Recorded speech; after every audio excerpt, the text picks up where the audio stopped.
आज की हमारी कहानी है एक ऐसी औरत के बारे में जिसका कोई दुश्मन ही नहीं था। ये केस यूके लीगल हिस्ट्री में एक माइलस्टोन केस बना रहा। म्यूरियल मैकाई का बॉडी आज भी मिसिंग है। म्यूरियल के साथ क्या हुआ किसी को नहीं पता, उसकी बॉडी कहाँ है ये भी किसी को नहीं पता। बस इतना पता है कि म्यूरियल की कोई गलती नहीं थी। मौत किसी नफरत का नतीजा नहीं होती, कभी कभी उसका कोई दुश्मन भी नहीं होता। कभी कभी एक आदमी गलत जगह पर नहीं बल्कि गलत इंसान बन जाता है किसी और के लिए। और कभी कभी एक छोटी सी पहचान की गलती किसी की पूरी जिंदगी को हमेशा के लिए मिटा देती है।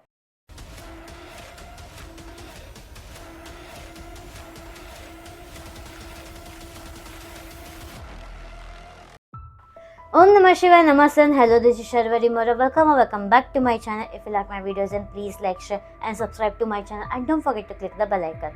आज की हमारी कहानी है एक ऐसी औरत के बारे में जिसका कोई दुश्मन ही नहीं था, जो एक सिंपल, शांत और नॉर्मल लाइफ जीती थी।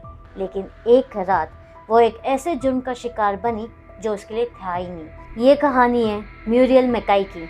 29 दिसंबर 1969 विंबलडन। म्यूरियल मैकाई 55 साल की अपने घर पे अकेली थी। उनके हस्बैंड अलेक मैकाई उस वक्त घर पर नहीं थे। म्यूरियल एक प्राइवेट और सिंपल लाइफ जीती थी। कोई कंट्रोवर्सी नहीं, कोई दुश्मनी नहीं, एकदम प्राइवेट। लेकिन उस रात सब कुछ बदल गया। जब अलेक घर वापस आए तो उन्होंने देखा कि घर का हालत बिल्कुल अलग था। फर्नीचर डिस्टर्ब थे, चीज़ें इधर उधर पड़ी थी और सबसे बड़ी बात, म्यूरियल वहाँ पे नहीं थी। घर के अंदर स्ट्रगल के क्लियर निशान थे। पुलिस को तुरंत बुलाया गया। शुरू में सस्पिशन बलगरी पे गया, लेकिन इन्वेस्टिगेशन ने एक डिस्टर्बिंग रियलिटी रिवील की। घर के अंदर पुलिस को मिला एडहेसिव टेप और कुछ ऐसे मार्क्स जो इंडिकेट कर रहे थे कि म्यूरियल को फोर्सफुली कंट्रोल किया गया था। ये एक क्लियर अबडक्शन था। कुछ दिन के बाद फोन कॉल्स आना शुरू हुआ। कॉलर ने अपने आप को M3 बताया। डिमांड सिंपल थी, 1 मिलियन पाउंड रैंसम। उस वक्त के हिसाब से ये अमाउंट एक्सट्रीमली हाई था। कॉल स्ट्रक्चर्ड थे, कंट्रोल्ड थे और क्लियरली प्री-प्लान्ड थे। अगले 40 दिनों तक म्यूरियल के परिवार को बार बार फोन कॉल्स और लेटर्स मिलते रहे। कुछ लेटर्स एलिजेडली म्यूरियल के नाम से लिखे गए थे, जिनमें उन्होंने अपने हस्बैंड को कोऑपरेट करने की रिक्वेस्ट की। पुलिस ने हैंडराइटिंग एनालाइज की और ये कंक्लूड किया कि ये लेटर्स प्रेशर में लिखवाए गए हैं। म्यूरियल की कंडीशन अननोन थी, तो ये अंदाजा लगाया जा रहा था कि म्यूरियल अभी भी जिंदा है। इन्वेस्टिगेशन के दौरान एक और शॉकिंग फैक्ट सामने आया। एक्चुअल में ये किडनैपिंग म्यूरियल के लिए नहीं था। ये किडनैपिंग था मीडिया टाइकून रूपर्ट मर्डॉक की वाइफ एना मर्डॉक। म्यूरियल और एना दोनों एक ही एरिया में रहती थी। उनकी कास्ट भी सिमिलर थी और उनका रूटीन भी कुछ हद तक मैच करता था। किडनैपर्स ने गलती से म्यूरियल को एना समझ लिया और उसे उठा लिया। ये एक फैटल मिस्टेक थी, एक ऐसी गलती जिसका प्राइस म्यूरियल को अपनी जान से चुकाना पड़ा। पुलिस ने रैंसम एक्सचेंज का प्लान बनाया। एक कंट्रोल ऑपरेशन के थ्रू पैसा हैंडओवर करने की कोशिश की गई। एक इंसिडेंट में रैंसम एक स्पेसिफाइड जगह पर रखा गया, लेकिन किडनैपर्स ने पैसा कलेक्ट नहीं किया। रिपोर्टर्स के मुताबिक उन्हें पुलिस का प्रेजेंस डाउट हो गया था।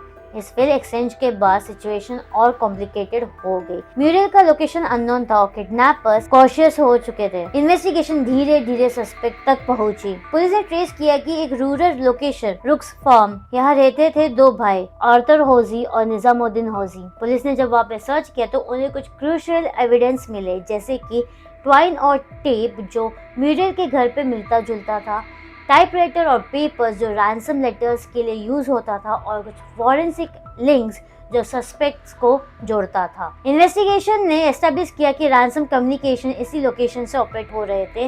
1970 में ट्रायल स्टार्ट हुआ। कोर्ट में दोनों भाइयों ने एक दूसरे पर ब्लेम डालने की कोशिश की, लेकिन प्रोसिक्यूशन ने सर्कमस्टेंशियल और फॉरेंसिक एविडेंस के बेसिस पर यह प्रूव किया कि किडनैपिंग उन्होंने प्लान की थी, विक्टिम गलती से सिलेक्ट हुई थी, म्यूरियल को कैप्टिव उन्होंने किया था और सबसे क्रिटिकल बात, म्यूरियल मैकाई की बॉडी कभी रिकवर नहीं हुई। फिर भी अवेलेबल एविडेंस इतना स्ट्रॉन्ग था कि कोर्ट ने कंक्लूड किया कि म्यूरियल जिंदा नहीं हो सकती। दोनों भाइयों को गिल्टी डिक्लेयर किया गया किडनैपिंग और मर्डर के लिए। ये केस यूके लीगल हिस्ट्री में एक माइलस्टोन केस बना रहा। म्यूरियल मैकाई का बॉडी आज भी मिसिंग है। बॉडी होने के बावजूद मर्डर कन्विक्शन दी गई।